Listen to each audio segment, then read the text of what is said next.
அல்ஹம்துலில்லாஹ் அல்ஹம்துலில்லாஹி ரப்பில் ஆலமீன் வஸ்ஸலாத்து வஸ்ஸலாமு அலா ரசூலில் கரீம் அம்மா பஅத். அல்லாஹ்வுடைய அன்பும் மேலான கருணையும் நம் எல்லோருக்கும் வந்து சேரட்டுமாக. நம் உயிருள்ள மேலான சையதுல் பஷர் முஹம்மது ரசூல் ஸல்லல்லாஹு அலைஹி வஸல்லம் அன்னவரின் அன்பையும் பண்பையும் ஷஃபாஅத்தையும் பெறுது கொள்ள ரஹ்மான் நாம் யாவருக்கும் தௌஃபீக் செய்தல் புரிவானாக. நம்மை ஈன்றெடுத்த பெற்றோர்கள், உற்றார், உறவினர்கள், முஸ்லிம்கள், மனைவி, மக்கள், குடும்பங்கள், அது நல்ல உள்ளங்களுக்கும் வல்ல அல்லாஹு தஆலா உயிர் உள்ளவரை உடல் சுகத்தை நசீபாக்குவானாக. அண்ணல் பெருமானார் ஸல்லல்லாஹு அலைஹி வஸல்லம் எதை சொன்னார்களோ அது பிரகாரம் பின்பற்றுகிற நல்ல மக்களாக நம்மையும் நம்ம சமூகத்தையும் நல்ல ஆக்கியிருக்கிறார். அல்ஹம்துலில்லாஹ் அல்ஹம்துலில்லாஹ். அல்லாஹ்வுடைய மாபெரும் கிருபையினால் கிட்டத்தட்ட 26வது பேர், கிட்டத்தட்ட 25 நோன்புகள் நிறைவேற்றது. நாட்களும் வேகமாக ஓடிவிட்டது, நோன்புகளும் காணாமல் ஓடிவிட்டது. கிட்டத்தட்ட மிக உன்னதமான காலங்கள் நம்மளை விட்டு சென்று விட்டது. கவலையோடு இருக்க வேண்டும் என்றால் இதுக்கு அடுத்து வரக்கூடிய காலங்களில் தான் இந்த நோன்பு எதிர்பார்க்க முடியும். வேற இந்த நன்மையான அமல்களுடைய காரியங்களுடைய நாட்கள் நம்மளை விட்டு கடந்து விட்டது. வேளாண் பெரிய மக்களே, அப்போ இன்னும் ஒரு 4 நாட்கள் 5 நாட்கள் தான் இருக்குது. அப்போ அந்த நாட்கள் நாம் என்ன செய்யணும்? இன்னும் உற்சாகமாக அமல் செய்யணும், இன்னும் உற்சாகமாக குர்ஆன் ஓதணும், இன்னும் அதிகமாக என்ன செய்யணும்? திக்ரில் இருக்கணும், அதிகமாக பாவ மன்னிப்பு கேட்கணும், அல்லாஹ் கிட்ட அதிகமான வரல நரக நெருப்பிலிருந்து விடுதலை கேட்கணும். அல்லாஹ் தஆலா நம்ம இதை முடிந்த எல்லா நோன்பிலும் கபூல் செய்யணும் இன்ஷா அல்லாஹ். இப்போ அதன் அடிப்படையில் இன்ஷா அல்லாஹ் இன்னைக்குள்ள செய்தி குழந்தைகள் வளர்ப்பு ஒரு முக்கியமான சப்ஜெக்ட். தாய்மார்கள் தங்களுக்கு தான் ரொம்ப முக்கியமான சப்ஜெக்ட். இன்னைக்கு குழந்தைகள் வளர்ப்போம். பெருமானார் ஸல்லல்லாஹு அலைஹி வஸல்லம் அவர்களாகட்டும், அதுக்கு பின்னாடி உள்ள சஹாபா பெருமக்களாகட்டும், குழந்தைகள் வளர்க்கும் விதத்தில் அன்னை ஆயிஷா ரலியல்லாஹு அன்ஹா, அன்னை ஃபாத்திமா ரலியல்லாஹு அன்ஹா பேணுதலான பிள்ளைகளை உருவாக்கி இருக்கிறார். இப்போ அதன் அடிப்படையில் நம்ம எப்படி குழந்தைகளை வளர்க்கணும்?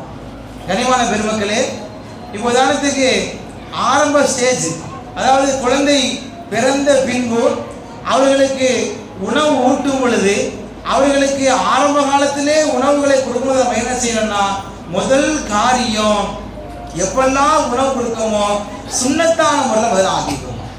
அது என்ன சுன்னத்தான முறையில்? இப்போ வந்து பிள்ளைகளுக்கு சாப்பாடு கொடுக்குறோம் அல்லது பிள்ளைக்கு உணவுகளுக்கு பிள்ளைக்கு நீர் ஆகாரம் கொடுக்குறோம். அப்புறம் நம்ம என்ன செய்யணும்னா, தலையில் அழகான முறையில் ஃபர்தா போட்டுக்கிட்டு அழகான முறையில் திக்ரோட பிள்ளைகளுக்கு ஊட்டணும். இது யார் செஞ்சிருக்கான்னா, இமாம் ஷாஃபி இமாம் ரஹ்மத்துல்லாஹி அலைஹி அவங்க. இமாம் ஷாஃபி இமாம் ரஹ்மத்துல்லாஹி அலைஹி தாயார் இமாம் ஷாஃபி இமாம் எப்பொழுதெல்லாம் உணவு கொடுக்காங்களோ அப்பெல்லாம் என்ன செய்வாங்களாம்? குர்ஆனை ஓதி காமிச்சுக்கிட்டே இருப்பாங்களாம். பலவிதமான ஆயத்துகளை மனனம் செய்து அவங்களுடைய தாயினுடைய மனிதனை மனம் செஞ்சிருக்காங்க. இன்னைக்கு சமுதாயத்தில் எத்தனை பிள்ளைகள் எத்தனை தாய்மாருடைய மடியிலிருந்து குர்ஆனை மனப்பாடம் பண்ணியிருக்கோம், குர்ஆனுடைய ஆயத்துகளை மனனம் செஞ்சிருக்கோம். கொஞ்சம் சற்று சிந்தித்து பாருங்கள். கண்ணியமான தாய்மார்களே, சகோதரிகளே, நம்முடைய பிள்ளைகள் எப்படி அமைஞ்சிருக்கணும்னா கண் குளிர்ச்சியான முறையில் அமைந்துக்கணும். முதல்ல அழகான முறையில் பால் குடிக்கும் பொழுது பிள்ளைகள் அழகான செய்யும் பேணுதலான முறையில் அமைக்கணுமா? எப்படி பேணுதலான முறையில் அமைக்கணும்? ஒழுங்குடைய நிலைமையில் பால் போட்ட வேண்டும். ஃபாத்திமா ரலியல்லாஹு ஹசன் ரலியல்லாஹு எப்பொழுதெல்லாம் அவன் பால் கொடுத்தாலும் அப்போ என்ன செய்வாங்களா? ஒழுவோடு நிலைமையில கிப்லாவை முன்னோக்கி என்ன செய்வாங்களா? பிள்ளைகளுக்கு பால் கொடுப்பாங்களாம். இன்னைக்கு சமுதாயத்தில் எத்தனை தாய்மார்கள் அந்த மாதிரி செய்கிறோம்? கொஞ்சம் யோசிச்சு பாருங்க. அப்போ இது முதல் பேசிக்கான விஷயம். அப்போ அடுத்ததாக அவங்க என்ன செய்யணும்னா, பிள்ளைகளுக்கு அவங்களுக்கு உணவு கொடுக்கும் பொழுது நபி ஸல்லல்லாஹு அலைஹி வஸல்லம் ஹதீஸுகளையும் இமாம் பெருமக்களுடைய ஹதீஸுகளையும் இமாம் பெருமக்களுடைய கவுல் என்ன செய்யணும்? சொல்லி கொடுத்து பிள்ளைகள் என்ன செய்யணும்? சாப்பாடு கொடுக்கணும். ஆனால் இன்னைக்கு சமுதாயத்தை பார்ப்போமையானால் பிள்ளைகளுக்கு சாப்பாடு என்ன செஞ்சிடும்? கையில் ஒரு ஆண்ட்ராய்டு ஃபோனை கொடுத்துரும். எல்லாருமே தான். இன்னைக்கு யாரும் இன்னைக்கு பிள்ளைங்க ஆண்ட்ராய்டு இல்லாமலே கிடையாது, ஆண்ட்ராய்டு இல்லாமல் ஃபோன் சாப்பிட்றது கிடையாது பிள்ளைங்க. அது இருந்தால் தான் பிள்ளைங்களுக்கு எப்படி சாப்பாடு போதுனே தெரிய மாட்டேங்குது. கொஞ்சம் யோசிச்சு பாருங்க. அந்த சாப்பாடு என்ன செய்யணும்? அது ஒன்று ருசித்து சாப்பிடணும், அல்லது சாப்பாடு இந்த சாப்பாடு தான் நினைச்சிருச்சுங்க பிள்ளைங்க சாப்பிடணும். பிள்ளைங்க அப்படி கிடையாது. ஃபோனை கையில் வச்சா என்னத்தை கொடுத்தாலும் மிளகாவாக தான் செஞ்சு கடிச்சு சாப்பிட்றது. அப்பேற்பட்ட காலம் தான் இப்போ காலமாக இருக்கிறது. கண்ணியமான தாய்மார்களே, சகோதரிகளே, இதுவெல்லாம் எவ்வளோ ஒரு நம்ம பின்தங்கி இருக்க பாருங்க தீனுடைய விஷயங்கள்ல. தீனுடைய விஷயம் எவ்வளோ நம்ம பின்தங்கி இருக்கிறோம். அதனால தான் பிள்ளைகள் என்ன செய்யறது இல்லை, அழகான முறையில் உணவுகள் கொடுக்க முடியாமல் பெற்றவர்கள் தவித்துக் கொண்டிருக்கின்றார். கனிமான பெருமக்களே, அப்போ அது சரி செய்ய நம்ம என்ன செய்யணும்? முதல்ல தாய்மார்கள் நம்ம போன் எடுக்கக்கூடாது. நீ தூக்கி எப்படி எழுதிக்கணும்? பிள்ளைகள் உணவு கொடுக்குறோமா அப்ப என்ன செய்யணும்? டிவி ஆஃப் பண்ணிடணும். அதே போல போனை ஆஃப் பண்ணிடணும். உணவு தான் சாப்பிடணும் கரெக்டாக. அப்ப அதே போல அடுத்ததாக அவங்க உணவு உண்ட பின்பு இன்னைக்கு பிள்ளைகளுடைய ட்ரெஸ் குவாலிட்டி ரெண்டாவது சப்ஜெக்ட். முதல்ல உணவுடைய விஷயம் நம்ம என்ன செய்யணும்? உணவு கொடுக்கும் பொழுது போனை ஆஃப் பண்ணிடணும், டிவி போடக்கூடாது, ஹதீஸையும் ஆயத்தையும் சொல்லி கொடுக்கணும், ஒழுங்குடைய நிலைமையில சாப்பிடணும். அதே போல அழகான முறையில் சுன்னத்தான முறையில் செய்யணும், பிஸ்மி சொல்லி அவுது சொல்லி அதே போல துவா சொல்லி என்ன செய்யணும்? பிள்ளைகளுக்கு சாப்பாடு கொடுக்கணும் முதல் விஷயம். இரண்டாவதாக அவருடைய அணியக்கூடிய ஆடை கலாச்சாரம். இன்னைக்கு ரொம்ப மோசமான கலாச்சாரம் அதுதான். இன்னைக்கு பொம்பளை பிள்ளை ஆம்பளை பிள்ளையா இருக்கிறாங்க, ஆம்பளை பிள்ளை பொம்பளை பிள்ளையா இருக்காங்க. அந்த மாதிரி ட்ரெஸ் கலாச்சாரம் ஆயிடுச்சு. இதெல்லாம் மார்க்கம் அனுமதி கிடையாது.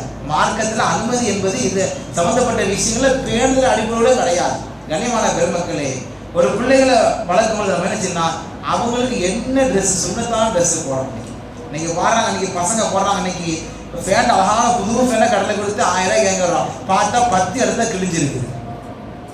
இதுக்கு நம்ம யார் உடந்தையா இருக்கிறோம்? தாய் தந்தைகள் நம்ம உடந்தையா இருக்கிறோம். நீங்க மண்டையில 2 அடி உள்ள செஞ்சிடணும். பிள்ளைகள்ட்ட சொல்லணும், இந்த மாதிரி ஃபேண்ட் வாங்கலாமா? மெனக்கிட்டு நீங்க உழைச்ச காசு தான் நீங்க என்ன கொடுக்குறீங்க. கொடுத்த காசு அவங்க நினைச்ச ஃபேண்டை வாங்கிட்டு வந்தாங்கன்னா அது 10 கிளிசல் 10 விதமான பாக்கெட்டு. இது நம்முடைய மார்க்கத்தில் அனுமதி உண்டா? ட்ரெஸ் என்பது மறைத்தல், ஆடை என்பது நம்முடைய உடம்புகளை நம்முடைய அவுரத்துகளை மறைத்தல். இன்னைக்கு முட்டுக்கு மேல அத்தனை கிழிஞ்சல் இன்னைக்கு. ஏன்னா அதான் இன்னைக்கு ஃபேஷன். அன்னைக்கு இதுக்கு நம்ம தாய்மார்கள் சகோதரம் என்ன செய்யணும்? இது நீங்க பெருநாள் டைமா இருக்குது, நீங்க என்ன செய்யணும்? பிள்ளைகள் ட்ரெஸ் செய்யணும், ரொம்ப கவனமான முறையில் எடுக்கணும். ஏன்னா அது சுண்ணத்தான முறையில் அமைத்துக்கிடணும் இன்னைக்கு சமுதாயத்தில். அடுத்து பின்பாக இந்த பெண்களுக்கு நம்ம ட்ரெஸ் எடுத்துக்கிறோம். நீங்க விரோதமா புது ரகமா என்ன செஞ்சிடும்? பெருநாளுக்கு பார்த்தீங்கன்னா அல்லாஹ் அக்பர் அவ்வளோ அழகா பிள்ளைங்க ரோட் அழகா ட்ரெஸ்ஸை போட்டு அழகா போவாங்க, பார்க்க சந்தோஷமா தான் இருக்கும். ஆனா அது சமுதாயத்துக்கு நல்லது கிடையாது. ஒரு சின்ன பிள்ளைங்க போடுறோம், 2 வயசு 3 வயசு 4 வயசு போடுறாங்க, பிரச்சனை கிடையாது. பார்த்தீங்கன்னா 10 வயசு 15 வயசு பிள்ளைங்க என்ன செய்றாங்க? அவ்வளோ பெரிய ட்ரெஸ்ஸை போட்டுக்கிட்டு லிப்டிக்கை போட்டு மேக்கப் போட்டு பிள்ளைங்கள் போறாங்களே, இதை மார்க்கம் அனுமதிச்சதான். இதுதான் குழந்தைகளை வளர்க்கக்கூடிய அணுகுமுறையா? கனிமான தாய்மார்களே, சற்று சிந்தித்து பாருங்கள். நம்முடைய பிள்ளைகள் எப்படி இருக்கணும்? உஸ்வத்துன் ஹஸனா, முன்மாதிரியாக இருக்கும். இந்த பிள்ளையா அப்பா இன்னாருடைய பிள்ளையா பேணுதலாக இருக்குமே, அந்த பிள்ளை வரதே தெரியாத போறதே தெரியாத அந்த பையனா அவன் அழகான முறையில் போறானே, அப்படி ஒரு காலத்தை நம்ம என்ன செய்யணும்? பிள்ளைகளை மாற்றெடுக்க வேண்டும். சமுதாயத்தை பாருங்க, இன்னைக்கு ட்ரெஸ் கலாச்சாரங்கள்ல அவ்வளோ விதமான மோசமாக இருக்குது. கனிமான தாய்மார்கள் சகோதரிகளை நீங்க அதை என்ன செய்ய கொஞ்சம் கவனம் செலுத்துங்க. அடுத்ததாக அவங்களுடைய ஹேர் கட், பசங்களுடைய ஹேர் கட். இன்னைக்கு நீங்க முடிய பார்க்கணும். இன்னைக்கு அந்த அந்த நம்ம நடிகருடைய அத்தனை பேருடைய மண்டையை பார்த்தீங்கன்னா பசங்க அத்தனை மண்டையை பார்த்துடலாம். அவ்வளோ ஆன முடியை பார்த்தீங்கன்னா அவங்க மேலே கீழே அங்கே சரிவி இருக்காங்க. இதை பெற்றோர்கள் நம்ம நினைச்சிடும், நம்ம அனுமதிக்கிறோம். அதுதான் பெரிய மோசமான செயல். நீங்க நம்ம அனுமதிக்கிறதுனால தான் பிள்ளைங்க நினைச்சாங்க அம்மா திட்ட மாட்டாங்க, அத்தா திட்ட மாட்டாங்க, அண்ணன் திட்ட மாட்டாங்க, வெட்டிட்டு வர்ற நினைச்சாங்க 200 ரூபா கொடுத்து வெட்ட விடுறோம். பார்த்தோன்னா அரைவாசி முடி இருக்குது, அரைவாசி முடி இல்லை. இது நம்முடைய மார்க்கம் அனுமதித்ததா? பெருமானா ஸல்லல்லாஹு அலைஹி வஸல்லம் அனுமதித்தார்களா? முடி என்பது ஒரே மாதிரியாக ஒரே சேஃப்னஸ் அழகான முறையில் வெட்டணும். இன்னைக்கு பார்க்குற பசங்கள்ல அப்படியே குழி குழுவ மண்டை இருக்கு, என்ன தைக்கிறது கிடையாது.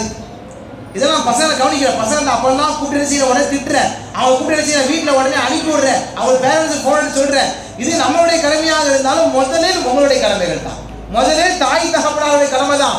பிள்ளைகள் முடி என்ன செய்யணும்? கவனமாக என்ன செய்யணும்? கையாள வேண்டும்.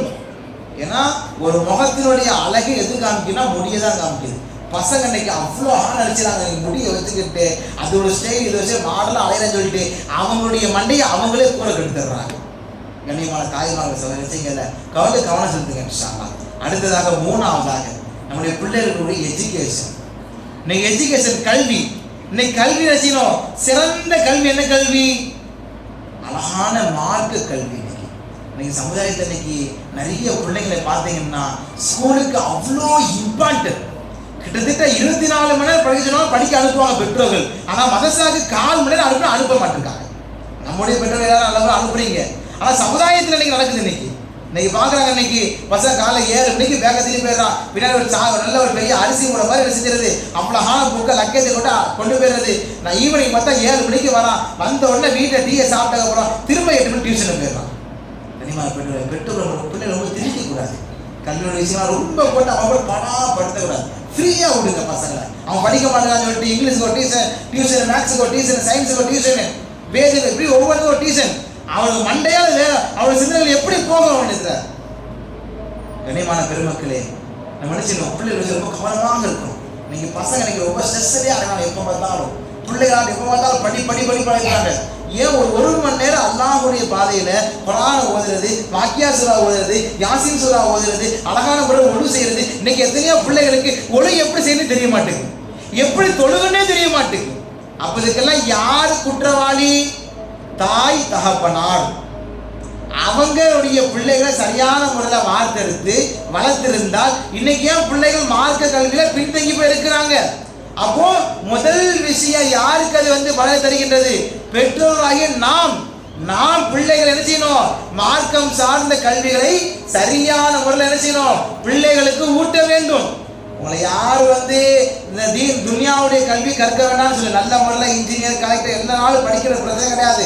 ஆனால் அதை கூட சேர்ந்து நம்முடைய சமுதாயத்தில் உருவாக்கப்பட்ட அல்லாஹ் நமக்காக கொடுக்கப்பட்ட அந்த மார்க்கல்வி என்ன செய்யணும்? பிள்ளைகளுக்கு கட்டாயமாக சொல்லி கொடுக்க வேண்டும். அப்படி கொடுத்தாதான் நீங்க சொல்ற பேச்சியா பையன் கேட்பான். உங்களுக்காக பிள்ளைகள் துஆ செய்வார்கள். உங்களுடைய குடும்பத்தில் பிள்ளைகள் நினைச்சுவாங்க ஒழுக்கம் உள்ள பிள்ளைகளாக வளருவார்கள். இந்த ஒழுக்கம் என்பது இன்னைக்கு டிஸ்பிளே, இன்னைக்கு சமுதாயத்தில் நிறைய காணா போயிடுச்சு. பசங்களை பார்க்குற இன்னைக்கு சின்ன வயசு பையன் தான் பார்த்தோன்னா கையில் சிகரெட்டு, கஞ்சார் போட்டு அவ்வளோ மோசமான வாழ்க்கைகள் நடைபெற்று கொண்டிருக்கின்றது. கண்ணியமான தாய்மார்கள் சகோதரி நினைச்சிங்க, பிள்ளைங்க எங்கே போகிறாங்க, எங்கே வராங்க, யார்கிட்ட பேசுகிறாங்க, இன்னைக்கு இதெல்லாம் ஒரு பெரிய சப்ஜெக்ட், நீண்ட சப்ஜெக்ட். நீங்க என்ன செய்யுங்க, பிள்ளைகள்கிட்ட ஒவ்வொரு முறையும் ஃப்ரெண்ட்ஷிப்பா இருங்க, ஃப்ரெண்டா இருந்து கேளுங்க. இன்னைக்கு என்ன யார்கிட்ட பேசுறீங்க, என்ன நடந்துச்சு, ஃப்ரெண்ட்லியா. இன்னைக்கு நம்ம எத்தனை பேரண்ட்ஸ் நினைச்சு பிள்ளைகள்கிட்ட பேசுறோம். இன்னைக்கு அவன் பேசுறதுக்கு ஆள்லாம் என்ன செய்யறான்? இன்னைக்கு வழி தவறி வழி புரண்டு சென்று கொண்டிருக்கின்றார்கள். கண்ணியமான தாய்மார்கள் சகோதரிகளே, அதற்கு முழு பொறுப்புதார் யாரு? நம்ம தான். நம்ம பிள்ளைகளை சரியான முறையில் மாற்றத்தை வளர்த்தெடுத்தால் அவருடைய வாழ்க்கை கேள்விக்குறியாக இருக்காது. இன்னைக்கு சமுதாயத்தை பார்க்குற இன்னைக்கு அத்தகைய வாழ்க்கை சீரழிஞ்சு போயிருக்கு. அல்லாஹ் பாதுகாக்கிறோம். ஒவ்வொரு முறையும் ஒவ்வொரு பசங்களையும் பார்க்கும் பொழுது, ஒவ்வொரு பிள்ளைகளாக கேள்வி வரும் பொழுது அவ்வளோ மோசமான வாழ்க்கை.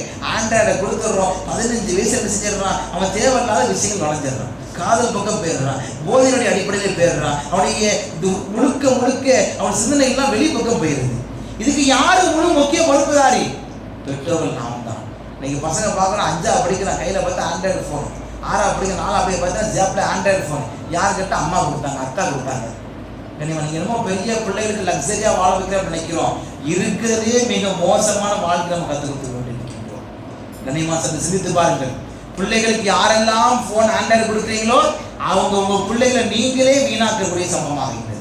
அவங்களுடைய வாழ்க்கையை நீங்களே வீணடிக்கின்றீர்கள், நாம் வீணடிக்கின்றோம். கண்ணியமான பெருமக்களே, எந்த சூழ்நிலையும் பிள்ளைகளுக்கு ஆண்ட்ராய்டு மொபைலை கொடுக்கவே கொடுக்காதீர்கள்.